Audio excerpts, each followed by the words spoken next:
Après une longue playlist faite de déni et de déception.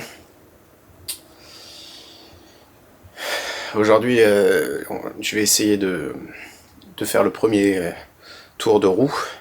Et si ça se passe bien, on est censé lui mettre direct la guerre. Il reste tout ça à faire.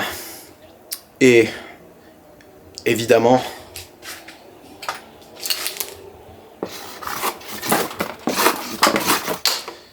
j'ai déjà fait plein de trucs et j'ai rien filmé.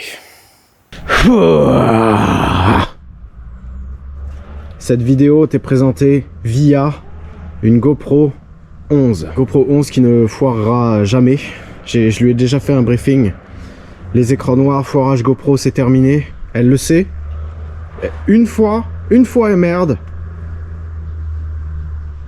Dans la haie. Après le premier démarrage glorieux que tu as vu dans la dernière vidéo, j'ai pris mon temps et j'ai fait tous les petits...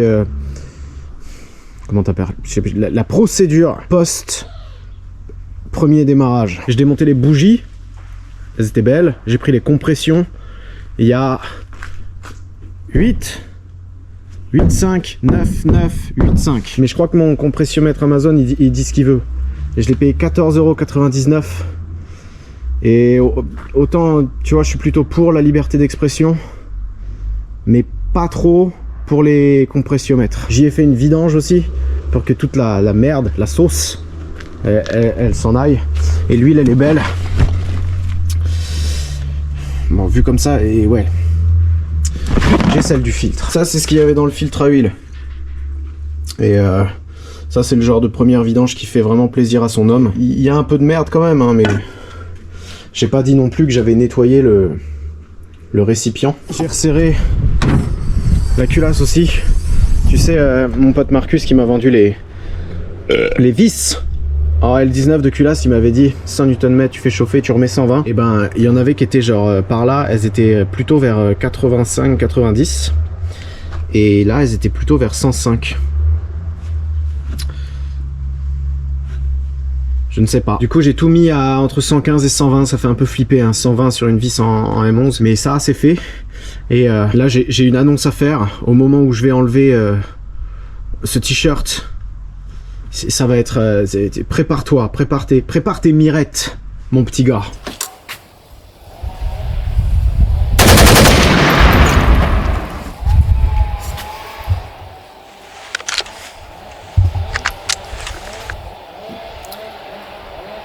Waouh! Je sais pas si je t'ai déjà parlé de mon obsession envers l'esthétique d'un moteur. Et je te parle pas du faisceau ou des couleurs, des machins, tout ça, je m'en fous. La gueule de ça, du dessus du moteur, c'est une obsession. Et c'est par exemple une des raisons pour laquelle j'ai jamais fait de VR6. Et j'en ferai probablement jamais. En plus du fait que c'est de la merde. Les VR6, c'est très moche. Ici, il y a une espèce de gros truc dégueulasse. Ou c'est là, je sais plus. Et ce moteur-là, il a toujours été très moche aussi. Parce que tu sais, il y avait le truc qui remontait là. Et j'avais calé les bobines comme je pouvais. C'était dégueulasse. Du coup, ceci est un cache-culbu de 7A. C'est le deuxième que j'achète. Du coup, le premier, il a été perdu par Chronopost. Et je laisserai pas Chronopost dicter à quoi ressemble mon moteur. Je me suis pas laissé abattre. Et j'en ai acheté un autre. Et en plus, ce truc-là, il a un petit peu une histoire. Le mec qui m'a vendu ça, il s'appelle Arnaud. Et c'est lui qui avait vendu un moteur et une boîte à Inspecteur Westgate. Boîte que j'ai rachetée à Inspecteur Westgate. Et le collecteur d'admission, par exemple, il vient aussi de ce mec-là. En fait, j'ai beaucoup de pièces qui viennent de ce mec-là. Mais je le savais pas. C'est un abonné, je suis allé chez lui parce que... Il voulait me filer tout le bloc chauffage, que moi il est pété, le truc, le ventilo de la clim, tout ça. Et il avait ce truc là déjà usiné parce que en fait tu vois, genre normalement tu peux pas les mettre, les bobines de TFSI. Ce truc là il est plus large et du coup faut l'agrandir. Et tu vois, il avait même fait les encoches pour pas que ça puisse bouger. Et ouais, quand j'ai vu ça, j'ai craqué, je lui ai acheté. J'ai dépensé beaucoup trop d'oseille là-dedans. Je te rassure, ce sera la seule modification esthétique de la voiture. Mais mon Dieu que c'est classe. Et si t'as un 5 cylindres et que t'as pas un cache-culbut de 7A, je veux même pas entendre parler de toi. Moi, je préférerais avoir sa classe plutôt qu'avoir la mienne. Moi, je suis un peu just. Une fois de plus, j'ai pas envie qu'on se mente. L'installation s'est extrêmement mal passée. J'ai foiré les deux vis là en le montant. Et du coup, j'ai mis des hélicoils. Sauf que il y a un côté où c'est débouché, mais il y a l'autre côté, c'est pas débouché. Donc, faut que tu perces ta culasse. Si tu vas trop loin, t'imagines la catastrophe, c'est mort, on recommence. Il y en a un des deux, j'étais plutôt fier de moi. Je crois que j'ai même pris une photo, il était magnifique. Mais le deuxième, j'ai percé de travers. Celui qui n'est pas débouché, j'ai fait de la merde. Et tu peux quand même mettre la vis en forçant comme un débile. J'ai mis un coup de soufflette vu que c'était pas débouché, tu sais, pour enlever toutes les merdes. Et toute la limaille, elle est partie dans le moteur. Et j'étais dégoûté, j'ai refermé comme ça.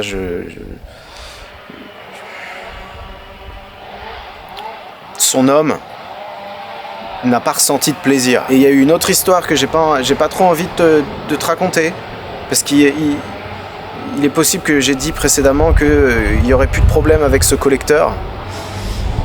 Quand j'ai redémarré là, après avoir fait la vidange et tout, je me suis rendu compte d'un truc un peu bizarre. C'est que là où il était pété et qu'on avait ressoudé, il y avait comme une bulle. D'habitude ça je l'aurais laissé parce que ça change rien aux performances. Une fois que c'est chaud même, ça se trouve c'est étanche, ça se dilate. Mais je me suis dit aussi après que si l'eau elle passe, ça se trouve le feu il passe et ça fait un peu comme un point faible. Tu vois, il est fragilisé là, c'est sûr. Du coup, je l'ai redémonté, je l'ai amené chez mon usineur et lui, avec son révélateur, il a vu il y en avait deux, en fait, des fuites. Il me l'a ressoudé. Il m'a dit que, tu sais, c'était un peu contaminé, quoi. Ça avait été mal soudé au début, ça avait été ressoudé par Alan, bien, mais nous, il faut que je l'achète, le révélateur, là. Vraiment pour vérifier, à chaque fois on se fait baiser là-dessus. Donc ça va que ça, maintenant, c'est facile à démonter et tout, mais ça m'a bien pété les couilles. Là, ça devrait tenir. Et si ça tient pas, mon gars,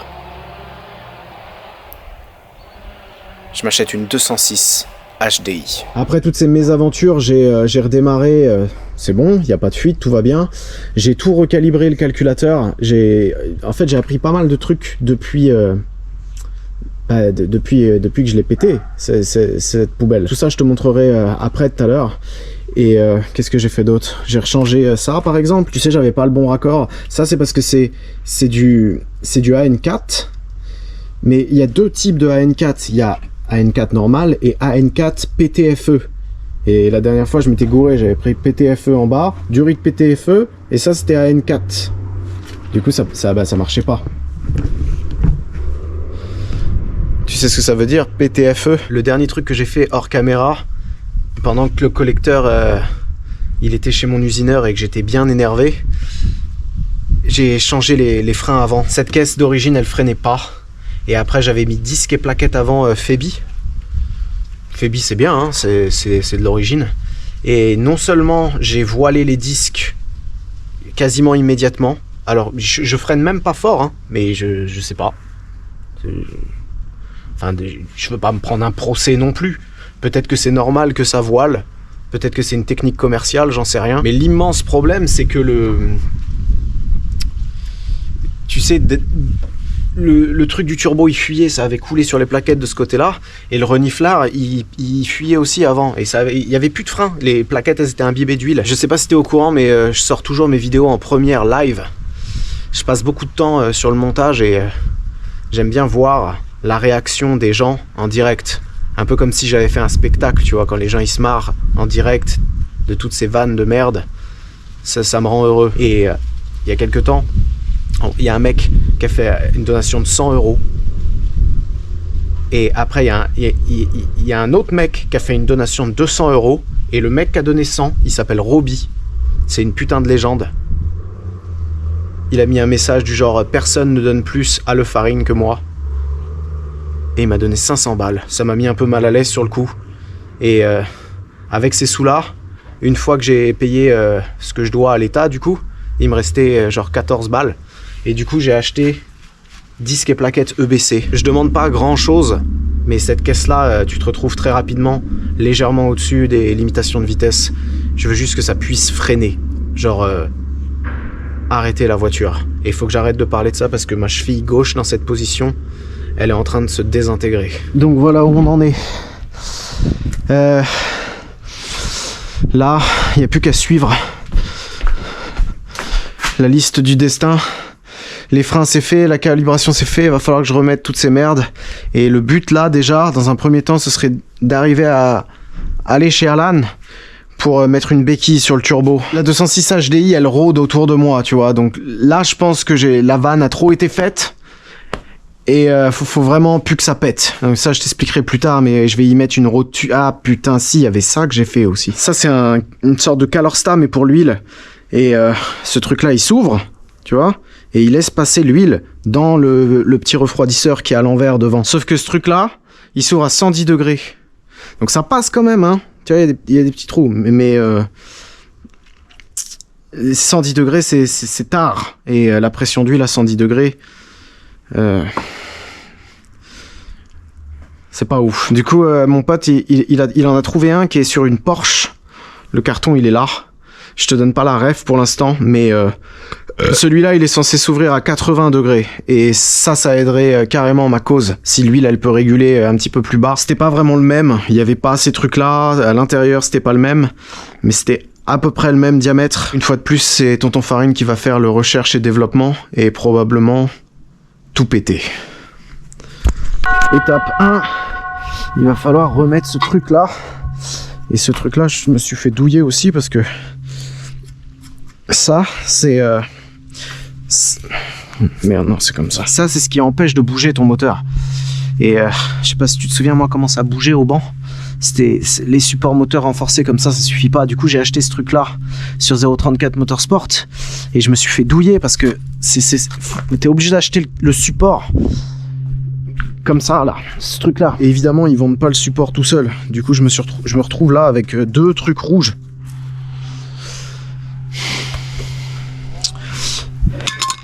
Et plus de thunes. Est-ce qu'avec ça, le moteur, il bougera un petit peu moins? Ce serait bien. Ça éviterait aussi que l'arrivée d'huile, elle explose. Elle s'explose la gueule dans le capot. Et que ça prenne à moitié feu sur l'autoroute. Mais il fait tellement froid. Réchauffement climatique. Ouais. En plus, j'ai plus de GNP.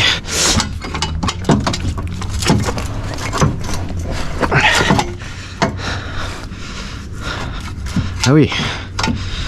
Ah oui, là, le moteur, il bougera plus d'1 millimètre. C'est super bien, en fait, ce truc.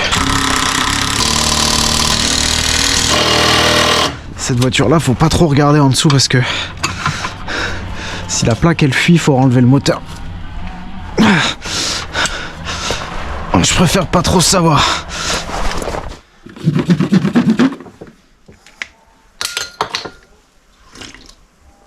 Interchangeur.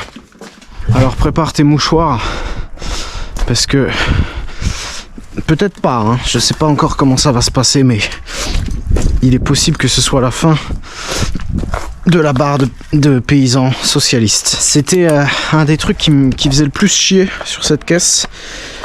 C'est que ce truc-là était extrêmement bas. Tellement bas d'ailleurs que j'avais du mal à sortir en marche arrière d'ici. Alors qu'il y a une pente de 0,1 degré. Et à chaque dodan, il fallait le prendre vraiment à l'arrêt.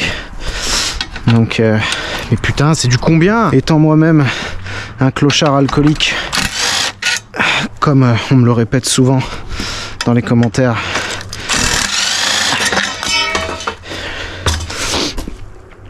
J'ai récupéré une barre. C'est le même gars qui me l'a filé, c'est encore Inspector Westgate. Ce qui est pas assez bien pour Inspector Westgate, l'est pour moi. Alors, je sais pas, enfin si, je sais qui c'est qui a soudé ça, c'est son pote.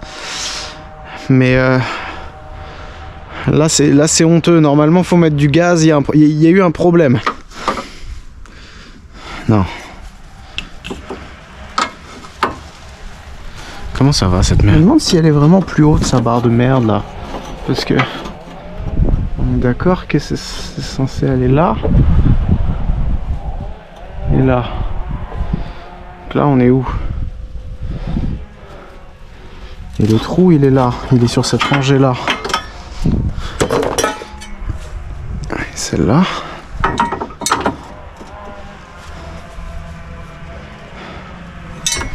Bah, c'est pas plus haut en fait.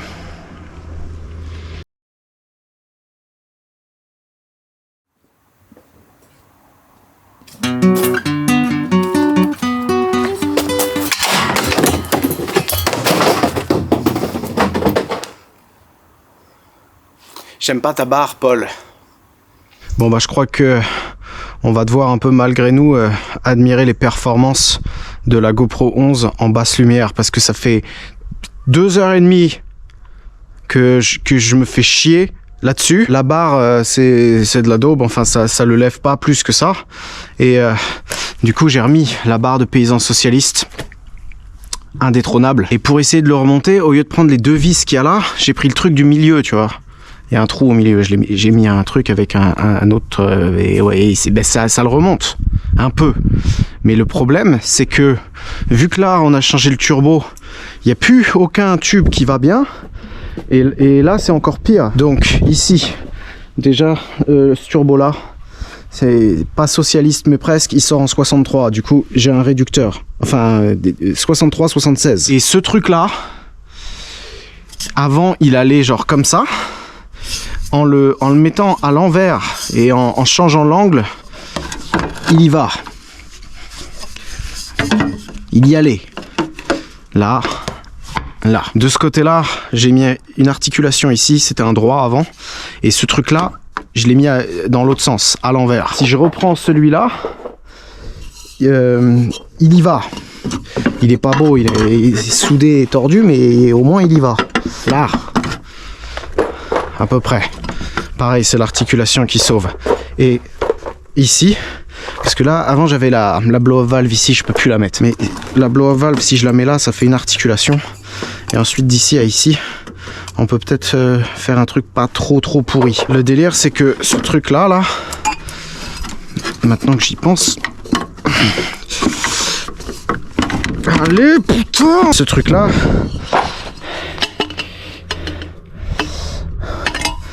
Autant couper celui-là et faire ça à la pince. Parce que de toute façon, je vais faire celui-là à la pince.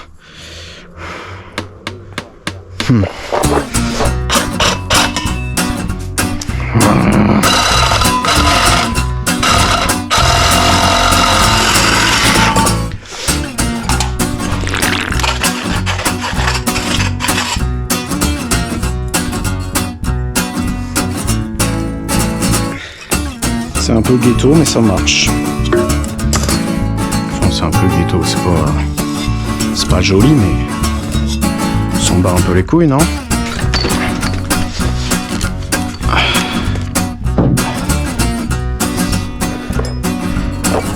Du coup, celle-là, on va dire qu'elle va aller là. Et ensuite, celle-là. Alors, celle-là, tu peux pas trop jouer sur la longueur. Parce qu'il y a le trou de la Westgate. Ça, c'est la dépanneuse de Lucas qui fait un boucan pas possible. Aucun respect pour le voisinage. Tu vois, celui-là, tu peux que le mettre à fleur par rapport à ça. Sinon, il n'y aura pas d'air qui passe dans la blow-off valve. Et ensuite, celui-là, qui irait comme ça. Lui, en gros, il va être à peu près là. Un truc comme ça. Ensuite, lui, il y a moyen. Putain, mais ne nous énervons pas. Tout va bien. Ok. Lui, il est mis. Le problème, c'était ça. C'était que ça touchait un petit peu là. À voir ce que ça fait quand on serre les colliers. Au pire, faudrait que je mettrais un... Au pire, ce qu'il faudrait faire, ce serait même glisser ça dedans. dans celle-là. Comme ça fait une sorte de protection. Je sais pas si ça va durer longtemps, on verra bien, mais...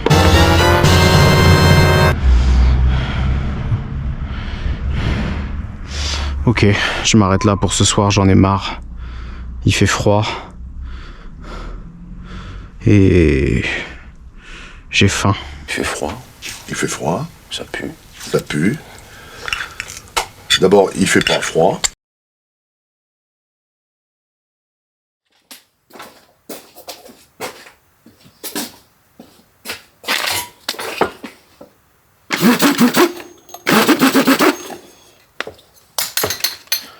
Le piping, le piping est fait.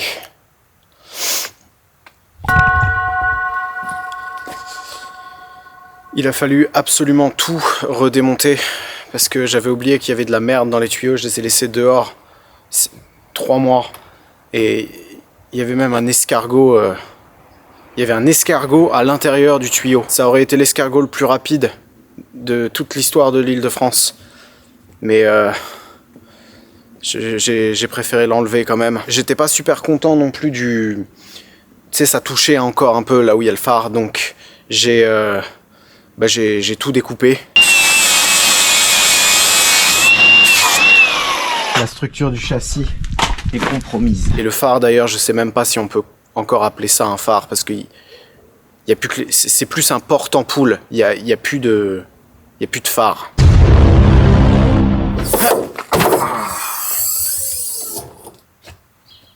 J'ai perdu beaucoup trop de temps là-dessus. Et j'ai perdu encore plus de temps sur le câble, tu sais, couvre le capot. C'est un système de merde là-dessus, je sais, ça marche pas, j'ai pété tous les clips. Je préfère ne pas te montrer ce que j'ai fait, non. Là, non. J'ai mis un manchon qui manchonne pas au cas où. Mais tu vois, là je le titille.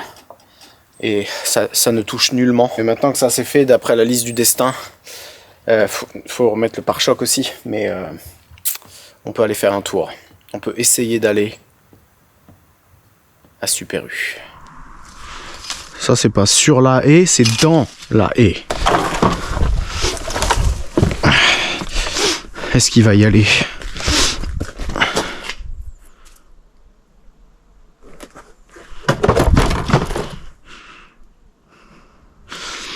Pourquoi il y a autant de liquide de refroidissement là-dedans ?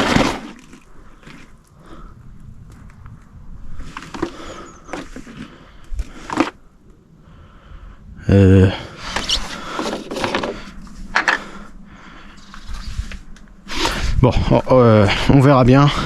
Je vais en remettre. On fait comme si il s'était rien passé.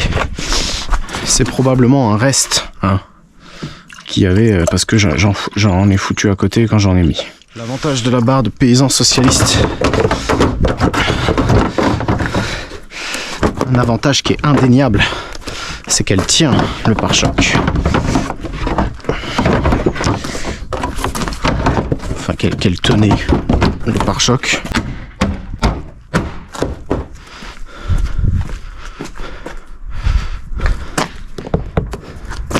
Là, on s'en fout que ça touche. Et là... ouais, là, on s'en fout pas, par contre. Je regrette tellement de l'avoir découpé, ce putain de pare-choc. En plus, plus je regarde cette histoire-là, et plus je me dis que l'échangeur, j'aurais pu le mettre à l'envers et faire les tuyaux ici, derrière ça. À l'époque, tu sais, je m'en foutais un peu parce que il était déjà pété de partout, mais ce que je savais pas, c'est que c'est pas les mêmes sur les... Je croyais que c'était les mêmes... C'est pas les mêmes sur les S. Les ailes sont plus larges. Et c'est absolument introuvable, ça coûte 400 balles. Je regrette.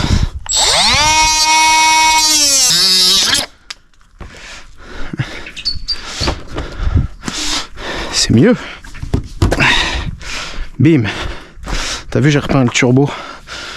Comme ça, par-dessus toute la merde. Et... ouais. Ça tient comme c'est censé tenir. Cette histoire de liquide de refroidissement, par contre, ouais, c'était pas prévu ça. Je vais la faire chauffer levée.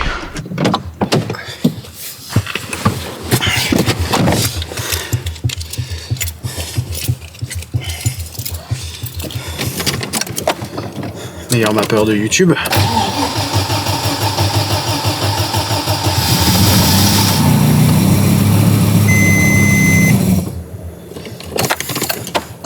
Presque.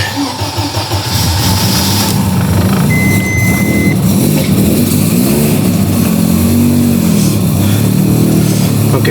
T'as vu le ralenti, il est pas si mal que ça. Je vais te montrer, là j'ai une nouvelle technique pour le régler à froid sans moteur de ralenti. Putain, ça m'a perturbé cette fuite là, je sais même plus. Ah ouais, j'ai remis ça aussi. D'ailleurs, ce truc là, plus ça va, plus je me dis que ce serait peut-être bien de le mettre dans l'autre sens et dans l'échappement, parce que bah, ce serait plus léger pour le collecteur. Même avec la béquille qu'on va faire, j'ai déjà préparé le coup, tu vois. Ici, il y a une rotule. On va la prendre là et là en dessous. Et du coup, t'as vu, il tremble beaucoup. Je sais pas si ça se voit sur la caméra, mais avec les supports moteurs solides, ça fait un peu flipper. En attendant que ça chauffe, je peux te montrer la calibration. Donc là sur la carto, j'ai changé pas mal de trucs. Déjà le rupteur, je l'ai mis à 7006, donc il va aller à 7007. On va déjà voir ce que ça donne, mais tu vois, si le turbo il charge par là, bah ça se trouve ça suffit et ça éviterait qu'on explose les poussoirs. Et ces moteurs là ils sont pas faits pour aller à 8000 tours minute, pas en poussoir hydraulique. Boost cut à 2 bars, 300 kPa. Et le truc que j'ai fait, c'est dans Ignition et tu mets Idle Control. Et c'est ce système là. Cette voiture là, elle tourne bien entre 20 et 23 degrés au ralenti. C'est beaucoup, hein, je sais, mais bah, c'est comme ça. Et ce qui se passe là, c'est qu'elle va compenser, regarde. Tu vois, quand tu es au-dessus, elle va passer à 8 degrés. Et bah là, ça je peux pas te le montrer, mais quand elle est froide à mort, elle va y mettre 32. Et du coup, même sans papillon, qu'est-ce que je raconte? Récemment, j'ai fait les cartos successives du Mentor et de l'inspecteur Westgate. Et je me suis rendu compte que je pouvais faire partir l'avance beaucoup plus tôt. Avant, ce que je faisais, c'est sur la ligne 100 kPa par exemple, en Atmo, avant que le turbo il charge, au moment où le turbo il chargeait vers, je sais pas, vers 5000 par exemple, on était à l'avance max et je la faisais monter tout doucement. En fait, tu peux en mettre beaucoup plus tôt de ce que je vois. Et du coup, la caisse, avant que le turbo il charge, elle est beaucoup plus nerveuse. Donc là, c'est ce que j'ai fait. J'ai un peu tout retouché du coup. On repart de zéro. Le setup est complètement différent. Je te la mets si tu veux, ma carto d'allumage. Comme ça, tu pourras la mettre sur ton projet et dire que c'est toi qui l'as fait. C'est plutôt cool. Et c'est à peu près tout. Avec la mise à jour là, tu peux mettre 40% de correction lambda, plus ou moins. Avant je crois que c'était 30 ou 25%. Du coup là j'ai tout mis à fond. Je te mets aussi ma table lambda, donc ça c'est les richesses que moi je veux, la cible quoi. Je mets toujours un petit peu plus riche, même si on perd un petit peu de perf, mais au moins enfin jusqu'ici ça a l'air de me réussir. Donc si c'est la première vidéo que tu regardes de moi là et que tu comprends pas trop ce que je suis en train de faire, ça sert à rien de m'envoyer un message sur Instagram en me disant que tu es abonné depuis la 2e vidéo et que tu veux savoir comment je fais pour avoir les données. Est-ce que je passe par l'OBD2? Ça sert à rien, je l'ai expliqué 150 fois. OBD2.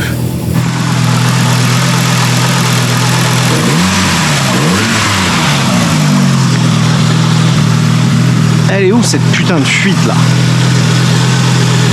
Ah si, je la vois. Oh là. Oh là.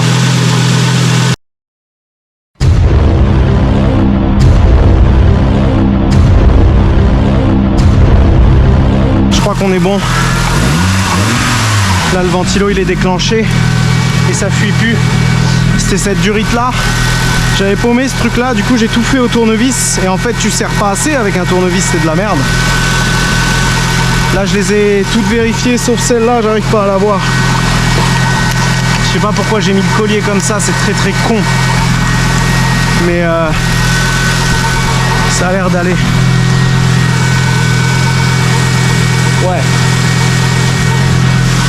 Ouais, ça a l'air d'aller.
J'ai pas vraiment de frein.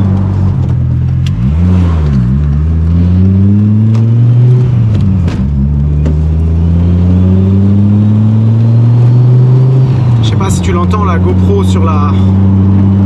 Je sais pas si t'entends le turbo sur la GoPro, mais ça fait comme la merguez.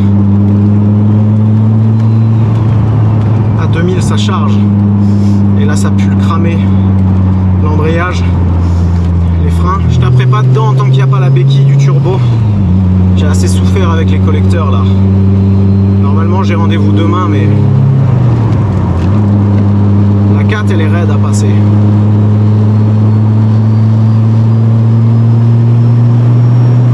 Est-ce qu'on a la 5? Et plus important, est-ce qu'on a la 6?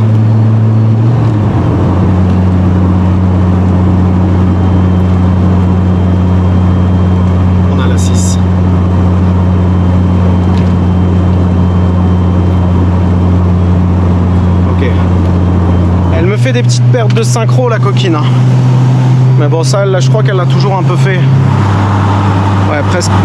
Presque 5 bars de pression d'huile, elle a jamais eu ça. À voir si ça régule vraiment comme c'est censé le faire. Si le truc il s'ouvre à 80, normalement ça devrait pas monter beaucoup plus haut que ça en mode cruising comme ça. La 4 elle est un peu chelou hein, mais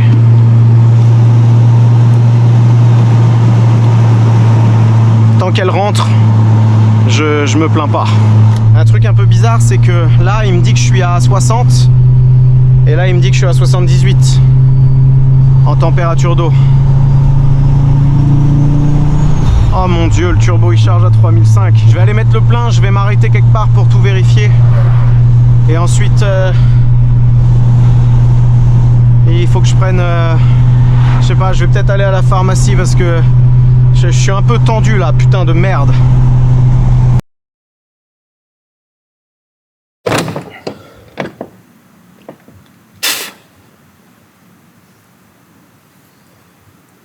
La nouvelle GoPro, la batterie elle tient tellement longtemps que j'ai oublié d'en prendre une d'avance.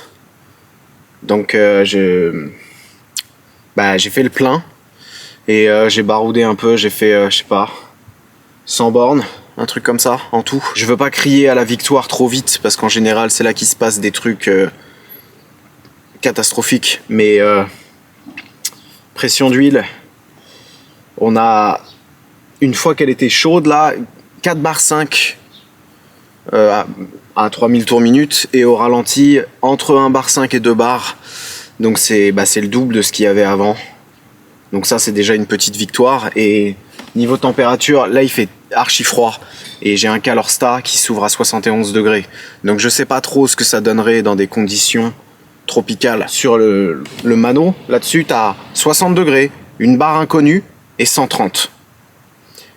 Avant, elle était plutôt vers 130.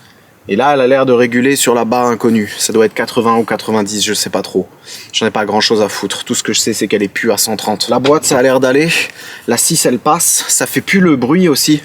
Avant, quand j'accélérais dans le vide, ça faisait un bruit métallique. C'était la boîte. Et j'avais acheté un short shifter. Est-ce que tu te souviens de cette histoire? Il y avait une histoire. J'avais acheté le short shifter 034 Motorsport. Et depuis, j'ai essayé celle de Paul là, qui a mis le short shifter. Et j'ai trouvé que c'était de la merde. Donc ça va rester comme ça d'origine. Je suis habitué aux tringleries toutes pourries. Moi, j'aime bien quand tu quilles.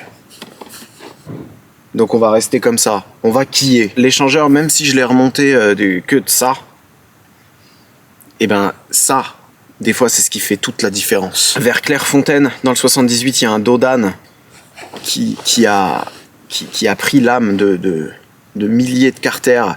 Et moi, avec cette voiture, je pouvais même pas le prendre. Fallait que je fasse tout le tour. Et là, je l'ai pris sans le respecter. Je l'ai pris comme si j'étais dans Monsieur Larbin. Et apparemment, ça a pas touché. Ta gueule, pigeon. J'ai pas eu trop le temps de regarder, mais j'arrive pas à avoir 100 kPa. Même à 2000 tours minute, quand j'accélère à fond, ça passe à 120 direct. Ça charge au ralenti. J'ai vu un truc du genre 0,7 bar à 4000. Donc ça sent bon pour la suite. Et la blow-up valve 034 là, en métal, elle fait un bruit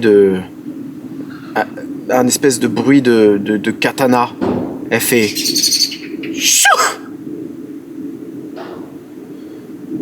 Chou.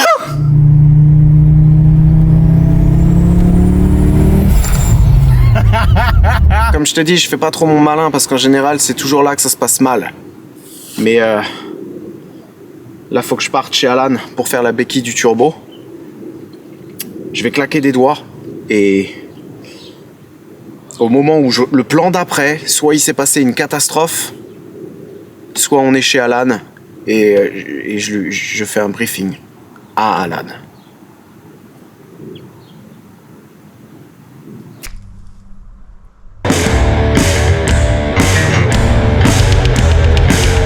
Je t'explique. L'idéal, ça aurait été de mettre une rotule vers le haut comme ça. Oui.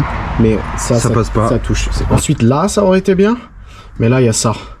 Donc ça, on aurait pu la tourner et la mettre dans l'échappement. Mais j'ai pas trop envie de le faire. Ça, c'est des vis à la con, tu sais, c'est un pain anglais. Ouais. Je suis allé chez mon usineur, j'ai piqué sur sa Jeep. Ah, c'est chaud, putain. Alors ça, normalement, ça va là. Tu vois? Yes. Du coup, moi, je pensais récupérer ça. Je sais pas si c'est de l'acier ou quoi. Ouais, c'est pas de l'alu, ça. C'est de l'inox, ça. Ok, donc genre, on récupère ça. On le met là. Ouais. Là, ensuite, ici, j'ai une vis avec une petite plaque. Ouais. Et ensuite, deux comme ça, là. Comme ça, tu vois, genre deux trucs qui passent en dessous de ça, du coup. Yes. Et après, la rotule, on pourra la gérer en mettant des rondelles. Oui. Tu vois ce que je veux dire? Est-ce que tu vois ce que je veux te dire? Tu vois, ouais, Parfaitement. j'ai l'impression que tu vois ce que je veux te dire. Parfaitement.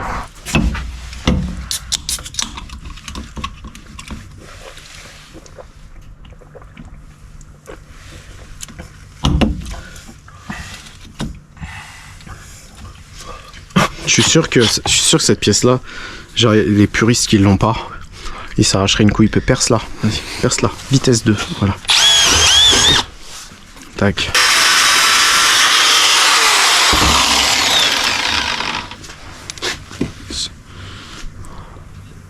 Elle est où la mienne?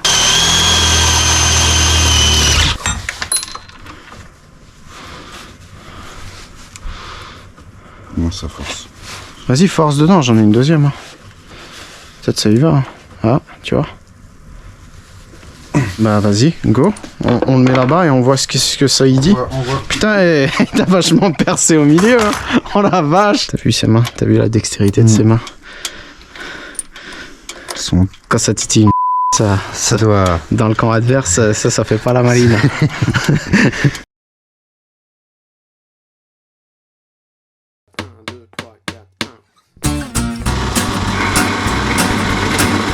T'es au courant que j'ai absolument rien filmé depuis tout à l'heure? Là, on est encore sur la rotule toute pourrie en bas qui servait à rien. Oh. Ah non, faut pas que je filme quand à chaque fois ça me pète les GoPro. Vas-y, soude. Ok. Pointé. Pointé de l'autre côté? Non. Elle est pas droite, je trouve, si. Si, on s'en branle. Ouais, là. Vas-y, pointe. J'ai chaud à la main droite. Normal. C'est normal?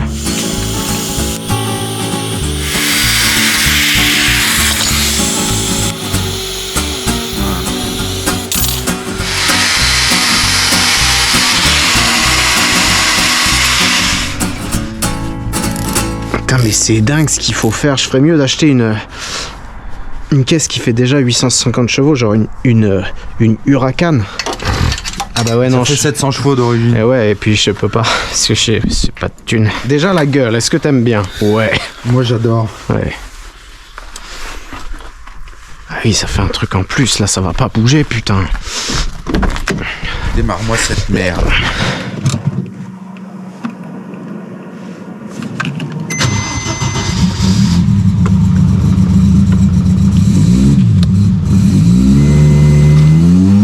Plus de vibration. Elle était là, elle était à 2000. J'aime pas trop quand elle est sur 4 cylindres comme ça. Oui, moi non plus. Ouais, j'aime moyennement, tu vois.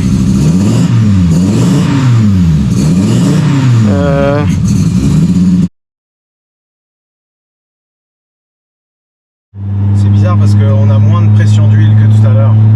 Alors que l'huile elle est plus froide. T'es à combien là? Bah là j'ai pas beaucoup. Tu trouves qu'elle est vraiment hardcore la vibration ou pas? Celle-là là. À 2000 là.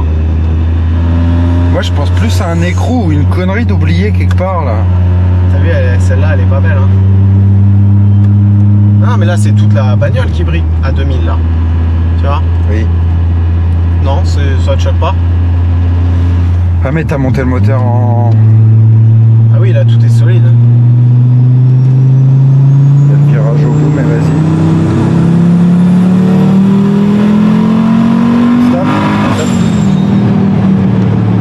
1 bar 5. Ah, J'ai vu 1 bar 5 là. 5000. Ça charge tôt, t'as vu? Oui. Là je suis pas du tout au rupteur, je suis à 6000.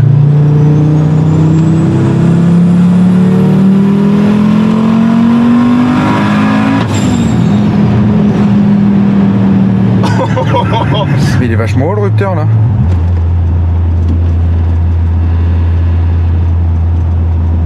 Non. On va regarder le log, je sais pas ce qui s'est passé mec. On a 1 bar à 4600. Et ça monte, ça monte, ça monte. Et après là ça régule. Donc ouais 5100. 5100 on a 1 bar 4 et après ça régule tout le temps. Ça redescend même un peu. Ah ça monte à 1 bar 5, 1 bar 6. 1 bar 6. Et non on n'a pas tapé le rupteur. 6000. C'est quoi qui fait ça? Oh, c'est le flat shift. Tu vois là on les a bien les 5 cylindres. C'était quoi tout à l'heure? Je sais pas. Là tu peux ouvrir. Là. Putain comment elle tire. Voilà et là on a 5 barres de pression d'huile. Ouais la jauge cherche pas. En plus tu regardes il y a de l'humidité à l'intérieur. Oui, Tu vois ou pas? oui. Cherche pas, c'est de la merde. Là tu trouves que ça marche fort? Mieux que l'autre jour. Sérieux? En 2, mieux que l'autre jour. Mais après on est sur un turbo plus petit. J'ai le rolling anti-lag là. Vas-y.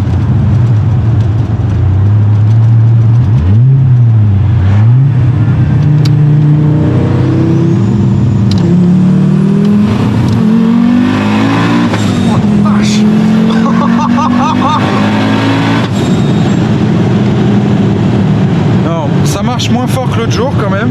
Mais c'est je nerveux. rectifie, mais ça pue pour la suite. Parce que Ouais grave. la, C'est le PC. la suite, Bah la suite c'est que là, le plan d'après, je vais dire à moitié au ralenti, c'est l'heure de la carto, ça va chier.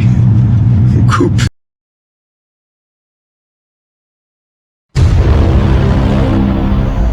C'est l'heure de la carto. Et ça va chier.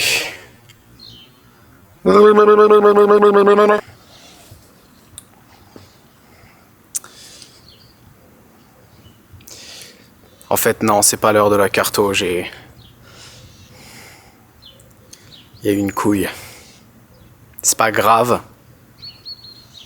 mais un peu quand même.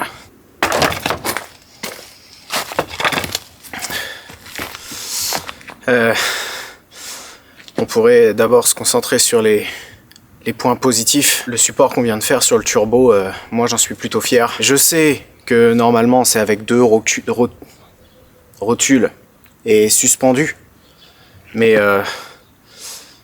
moi j'avais pas envie de faire une béquille, j'avais envie de faire une canne à pêche. Et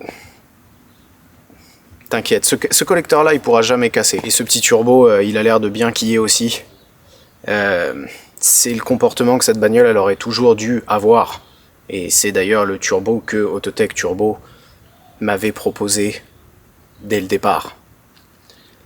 Donc tout est de ma faute depuis le début. Là, un bar 5, c'est grave prometteur. Et ce qu'il faut savoir sur ces turbos-là, les nouveaux, là, les G, c'est que ils veulent y mettre beaucoup de boost. En gros, la compressor map, elle commence au-dessus de 2 bars. Là, il est même pas dans ce qu'ils appellent la efficiency zone. Donc, quand il va y être, ça va découper ça va faire des copeaux. Ça va découper du bois. Le moment où elle est passée sur 4 cylindres, là, ça peut être très grave. Ça peut être un segment qui est cassé, ça peut être une soupape, c'est une merde qui est passée entre la soupape et le siège, ça peut être beaucoup de choses. Mais après, c'est revenu. Et toute la soirée, la caisse, elle a marché normalement. Je suis revenu ici. Alan, il habite super loin, hein. Pris l'autoroute, aucun problème. Et hier matin, j'ai voulu la redémarrer. Et elle est revenue sur 4 cylindres. Du coup, j'ai pris les compressions. Cylindre 2.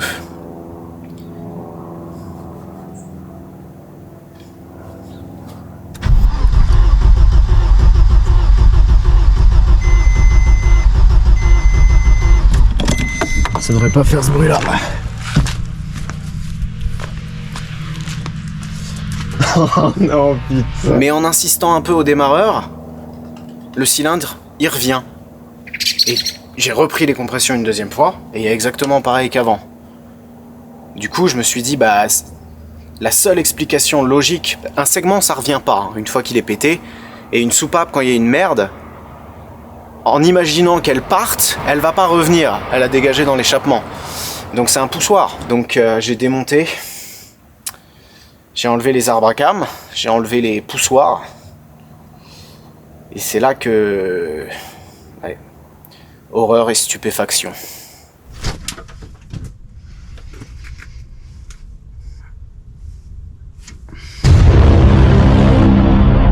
Ressort de soupape cassé. Regarde, là,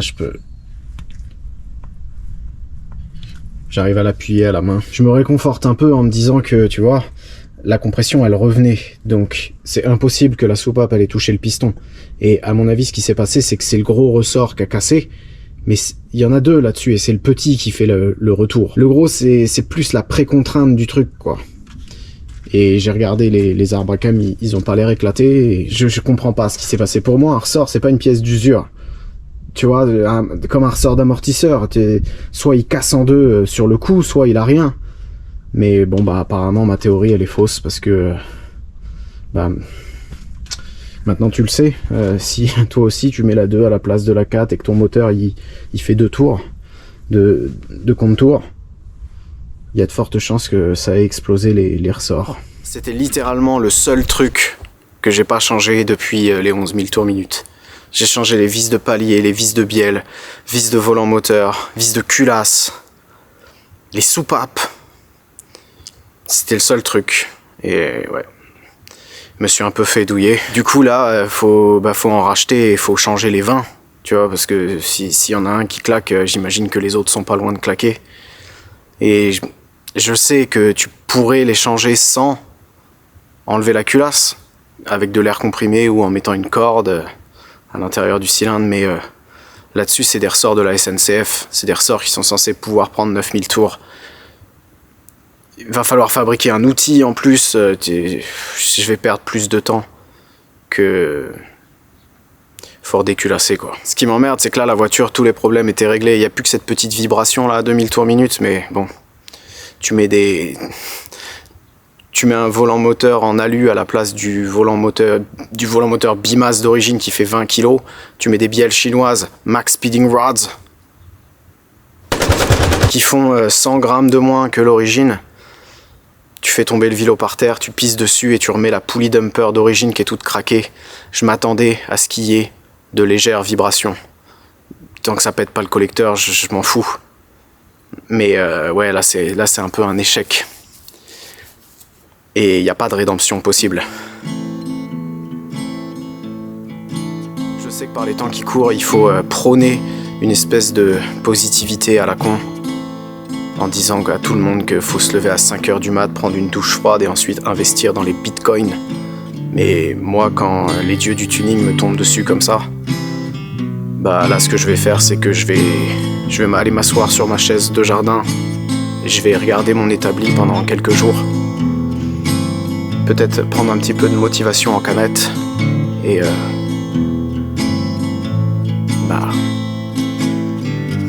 partie 2 quoi.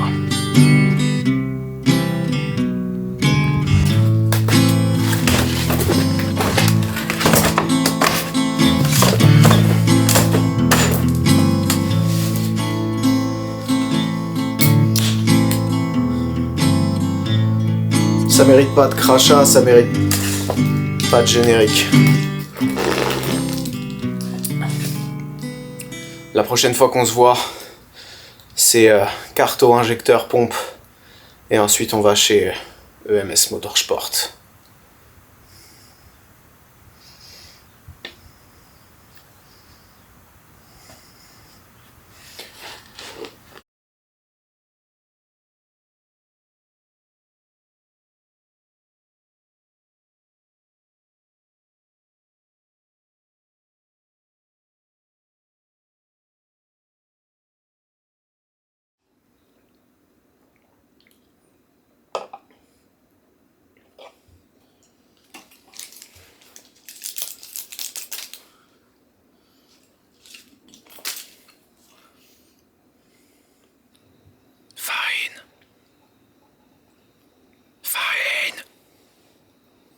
Tu peux pas finir comme ça, tu peux pas finir sur une défaite de merde comme ça. Commande tout ce qu'il faut, commande les pièces. Répare-moi cette merde. Réveille-toi.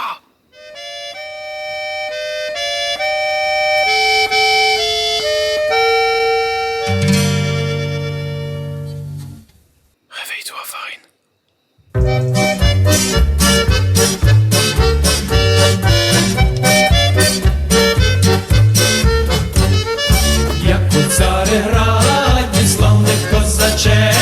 Вражі бусурмани вішали на гак, глянувши востаннє на цей світ біленький, у смертну годину козак мовив так: хай живе, живе вільна Україна, хай живуть, живуть вічно козаки, хай цвіте червона калина, нехай згинуть воріженьки на вічні віки, нехай згинуть воріженьки на вічні віки.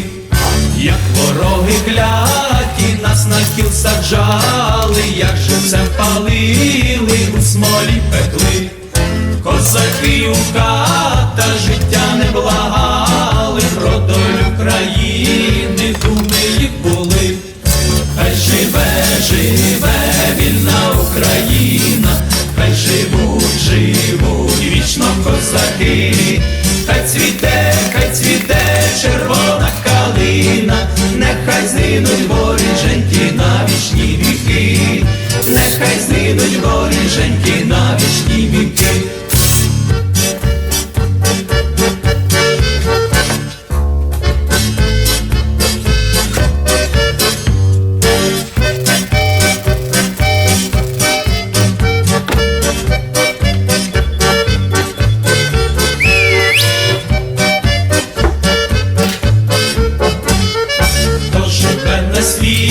І хто жити буде, то шляхи козацькі буде ще топтати.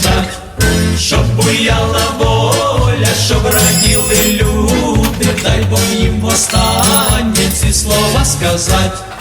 Хай живе, живе вільна Україна, хай живуть, живуть вічно козаки, хай цвіте червона калина, нехай згинуть воріженьки на вічні віки, нехай згинуть воріженьки на вічні віки.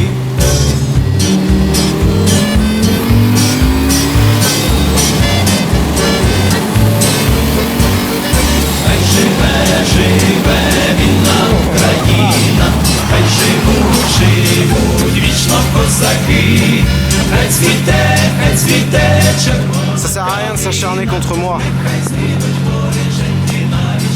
Je vais tout le temps le refaire. Si ça pète 30 fois, je vais le refaire 30 fois. Laissez-moi tranquille. On se revoit chez EMS Motorsport. Хай цвіте червона